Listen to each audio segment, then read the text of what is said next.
Assalamualaikum warahmatullahi wabarakatuh. Salam jumpa, salam sejahtera untuk Anda semua. Saudara-saudaraku sekalian, sampai saat ini saya masih terngiang-ngiang dengan apa yang disampaikan oleh Romail Abbas atau yang akrab disapa Gus Romail. Ada juga yang menyebut Habib Romail. Terkait banyak hal dalam salah satu diskusi yang ditayangkan dalam salah satu kanal YouTube seperti sekilasnya kilasannya sudah kami putar pada edisi yang lalu. Saya tidak habis pikir, bisa dikatakan bahwa Bung Karno itu tidak keren-keren amat. Dia hanya dikelilingi oleh orang-orang bodoh. Padahal kita tahu siapa yang ada di sekeliling Bung Karno. Kalau berbicara akademisi, mayoritas mereka adalah akademisi. Mungkin rakyat sebagian besar yang mendukungnya adalah orang-orang yang tidak memiliki kesempatan untuk mengikuti pendidikan. Karena memang pada masa itu adalah masa penjajahan dari Belanda hingga ke Jepang. Kalau Bung Karno tidak dikatakan hebat, bagaimana mungkin seorang Mr. Ahmad Subarjo, seorang pejuang berdarah Aceh campur Jawa, bersiap untuk mengorbankan jiwanya? Jika Bung Karno dan Bung Hatta tidak jadi memproklamasikan kemerdekaan dan sebagainya. Hal ini menurut hemat saya, saudara-saudaraku sekalian, penting untuk diulas kembali karena ini menyangkut sejarah. Dan sejarah ini bertalian dengan kemerdekaan kita, dan tentu pula bertalian dengan semangat nasionalisme kita. Jikalau kita sudah mulai luntur kecintaannya terhadap para pejuang, maka hasil perjuangannya tidak dianggap. Ya, karena itu sebuah perspektif sifat subjektif, dan ada kalanya memang perspektif itu didasari oleh latar belakang sang penyampai. Perspektif atau pandangannya itu. Kemudian yang kedua terkait dengan pemerintahan yang sah. Bagaimana bisa dikatakan saung penjajahan kok? Kalau Gus Romail mengatakan sifatnya abu-abu, boleh dikatakan abu-abu memang. Tetapi apakah tidak boleh seorang anak bangsa ingin kita tidak bicara konsep Indonesia merdeka, tetapi ingin merdeka dari renungan Belanda, minimal sifatnya lokal. Saya ambil contoh yang Cilegon keren ini. Nanti kaitannya dengan Habib Utsman. Apakah mereka beliau-beliau para alim ulama mursyid thariqah yang disemangati oleh seorang mursyid thariqah? Mungkin istilah sekarang itu berkelas internasional karena beliau berkedudukan di Mekah sana. Di Jabal Abi Qubais menggantikan sang guru, yakni Syekh Abdul Karim. Yang kemudian pecahlah geger Cilegon tahun 1888. Dan ini yang oleh Habib Utsman bin Yahya dikatakan sebagai perbuatan gurur, dan apabila itu dianggap sebagai semangat keagamaan, maka itu adalah memburukkan agama. Seperti berulang-ulang saya sampaikan ada dalam kitab yang beliau tulis sendiri, yakni Manhajul Istiqomah Fi Dini Salama, dan kitab ini juga dipresentasikan oleh Sunnah Urgronya sebagai sahabatnya, dan banyak hal terkait dengan hal ini. Maka, kalau dikatakan Habib Utsman itu hanya sebagai PNS biasa dalam kedudukannya di kantor Foreign Land Second, pertama kita bisa melihat kedekatan dia dengan para orientalis. Sebelumnya dengan Cavoli, kemudian dengan Vandenberg, kemudian dengan selukur gurunya, dan puncaknya ada pada selukur gurunya. Untuk kali ini saya tidak panjang lebar, saya hanya ingin menyampaikan yang sudah juga pernah saya ulas, sebagian dari apa yang disampaikan oleh kalangan Hadromi sendiri, atau mungkin Abah Alawiyah dari buku Mr. Hamid Al-Ghazali. Kalau melihat dari gelarnya ini Al-Ghazali, kalau ini ada kesamaan dengan Sultan Hamid Al-Qadri, maka beliau ini adalah Pahlawi. Beliau menulis dalam buku ini di antaranya tentang kedekatan Sunan Orgronya dan kemarahan. Maka beliau ini adalah Pahlawi. Habib Utsman bin Yahya ini barangkali bisa menjadi gambaran bagi kita semua bagaimana peristiwa saat itu. Saya langsung bacakan saja bab 6 dengan judul Profesor Sunhorgronya menentang gerakan Pan-Islam A. Profesor Sunhorgronya dan Utsman Ibnu Yahya. Senuk memulai politik. Ini dengan bersahabat. Senuk memulai politik bernama Utsman Ibnu Yahya. Setelah mengemukakan kedudukan syekh-syekh tarekat di Aljazair, seperti diuraikan dalam buku seorang Perancis, Louis Rain berjudul Marobot It's Hoan, mana orang Prancis pada akhirnya berkesimpulan bahwa jalan yang paling baik untuk memerintah Aljazair adalah berteman dengan suatu tarekat untuk menghadapi tarekat lain yang memusuhi Prancis. Maka ia perkenalkan Utsman Ibnu Yahya tersebut. Dalam suatu artikel dalam Rotterdam Koran tertanggal 14 hingga 16 Oktober 1886 dengan judul dalam bahasa Indonesianya, itu adalah sahabat Arab pemerintah Hindia Belanda. Utsman Ibnu Yahya adalah seorang ulama yang menentang tarekat, itu terutama tarekat Naqsyabandiyah, yang seringkali menentang pemerintah Belanda. Maka berkatalah Snook tentang Utsman Ibnu Yahya. Dukungan orang Islam yang sedemikian itu untuk penguasa Eropa harganya tidak dapat diragukan. Seperti juga pengetahuannya dalam ilmu agama. Dan yang karena pendirian agamanya sangat murni, mendorongnya untuk menentang hal-hal yang selalu merupakan bahaya. Dan untuk mempertahankan ketentraman dan kekuasaan, pemerintah Hindia Belanda harus berterima kasih mendapatkan di sana sahabat seorang Sayyid dalam kurung keturunan Nabi. Jadi menurut Snook Habib, Utsman itu adalah Sayyid keturunan Nabi yang terpelajar tinggi, yang di samping memiliki segala sifat yang menguntungkan yang sudah disebut di atas, juga memiliki kedudukan ningrat Islam tertinggi untuk membuat pengaruhnya, di mana jutaan orang Islam tidak dapat diganggu-gugat terhadap penentang modern gerakan Naqsyabandiyah ini. Saya ingin menarik perhatian kalangan luas.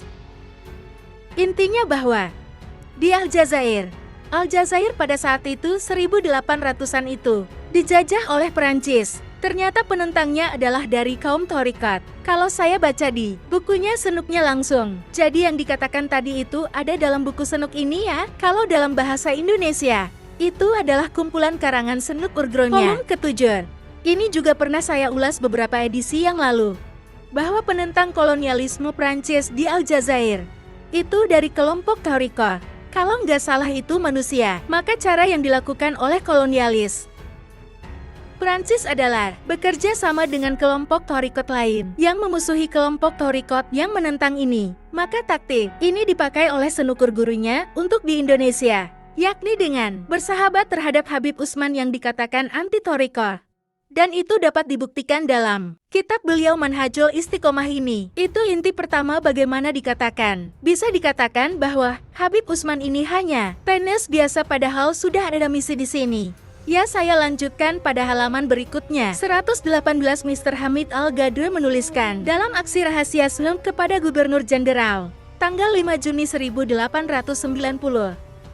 Ia berkata tentang Utsman Ibnu Yahya bahwa Utsman Nuh menulis suatu kitab yang berjudul Manhajul Istiqomah, kitab yang saya katakan tadi. Dalam buku ini Utsman mencela kepercayaan pada tahayul, pemakaian jimat dan lain sebagainya. Dan ini yang paling penting untuk Sunuk menentang, menjadi anggota perkumpulan mistik. Maksudnya ini Thorikat, yang menurut pendapatnya bagi orang muslim di zaman ini tidak cocok dan akhirnya hanya mengakibatkan oleh guru maupun oleh murid.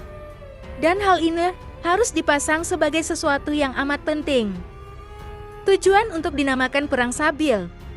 Jadi pada intinya, melalui buku Manhajul Istiqomah Fidini bisa lama yang ditulis oleh Hadul Utsman ini penting. Karena apa?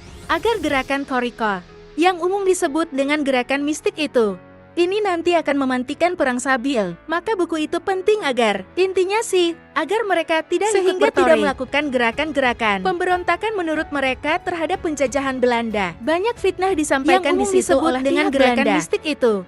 Pada bagian berikutnya nasihat terakhir, ini lebih berarti lagi karena Sayyid itu, maksudnya Habib Utsman ya, dengan tegas menghukum gerakan di Cilegon dan dulu di Bekasi, dan menggambarkannya sebagai suatu gerakan agama palsu, dan mengatakan bahwa para peserta dalam kerusuhan itu hanya membahayakan diri sendiri di dunia dan akhirat.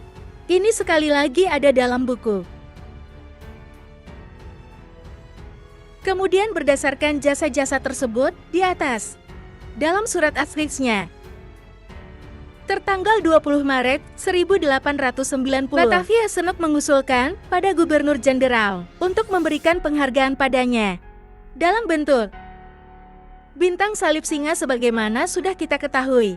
Jadi jelas bagaimana sekali lagi bisa dikatakan sebagai PNS biasa-biasa saja. Dari sini kemudian memantik kemarahan. Walaupun ini dianggap sebagai sebuah propaganda. Karena Habib Utsman tidak bisa diajak dalam gerakan pan-Islamisme dari Turki atau dari Utsmani pada saat itu. Ini membuat pembesar Turki yang ada di Batavia juga menyampaikan keburukan Habib Utsman yang dimuat dalam koran-koran berbahasa Arab yang terbit di Turki, juga oleh kalangan Hadromi.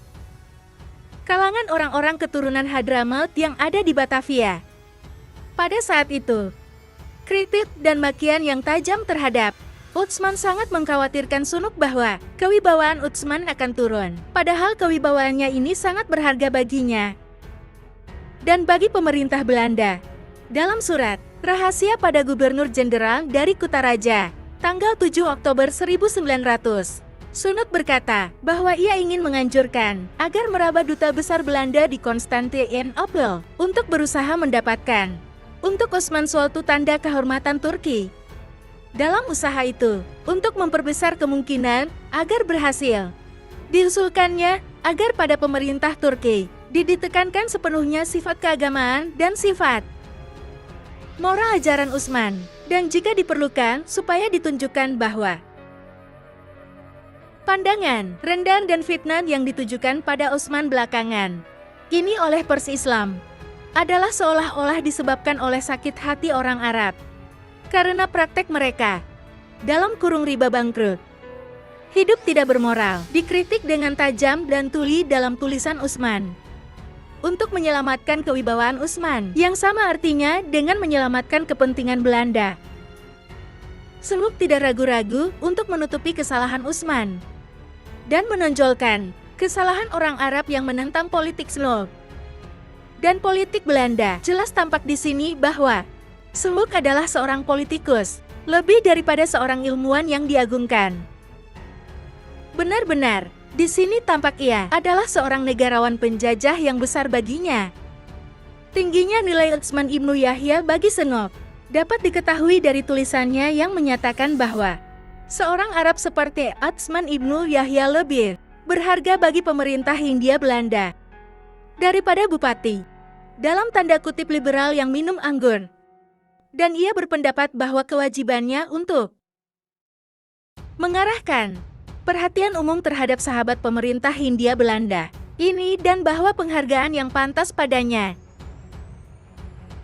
pada saat yang tepat akan memberi manfaat yang tidak dapat dinilai jadi intinya karena nama Habib Utsman ini sudah rusak, termasuk di kalangan keturunan Arab Hadramaut sendiri.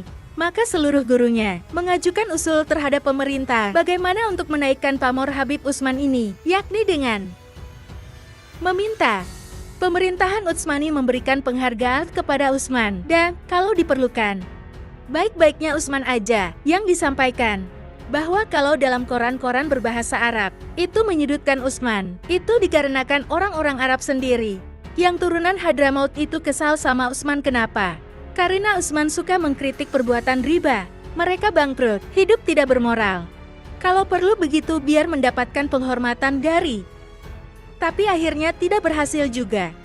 Mohon maaf bukan untuk menjelek minuselekan. Ini adalah data yang ditulis. Saya hanya membaca dari tulisan yang dibuat oleh kalangan Bah Alawi sendiri. Kalau Al-Qadri di sini adalah bagian dari Obah Alawiyah, penulisnya ini adalah Mr. Ahmad Al-Ghadri dan bapak beliau serta kakeknya dikatakan di sini adalah seorang kapiten Belanda. Dan Mr. Han Al-Ghadri ini mendapatkan pendidikan di sekolahan Belanda dan mengatakan seperti yang dikatakan tadi. Nah, kembali lagi kepada apa yang disampaikan oleh Gus Humayung. Bagaimana?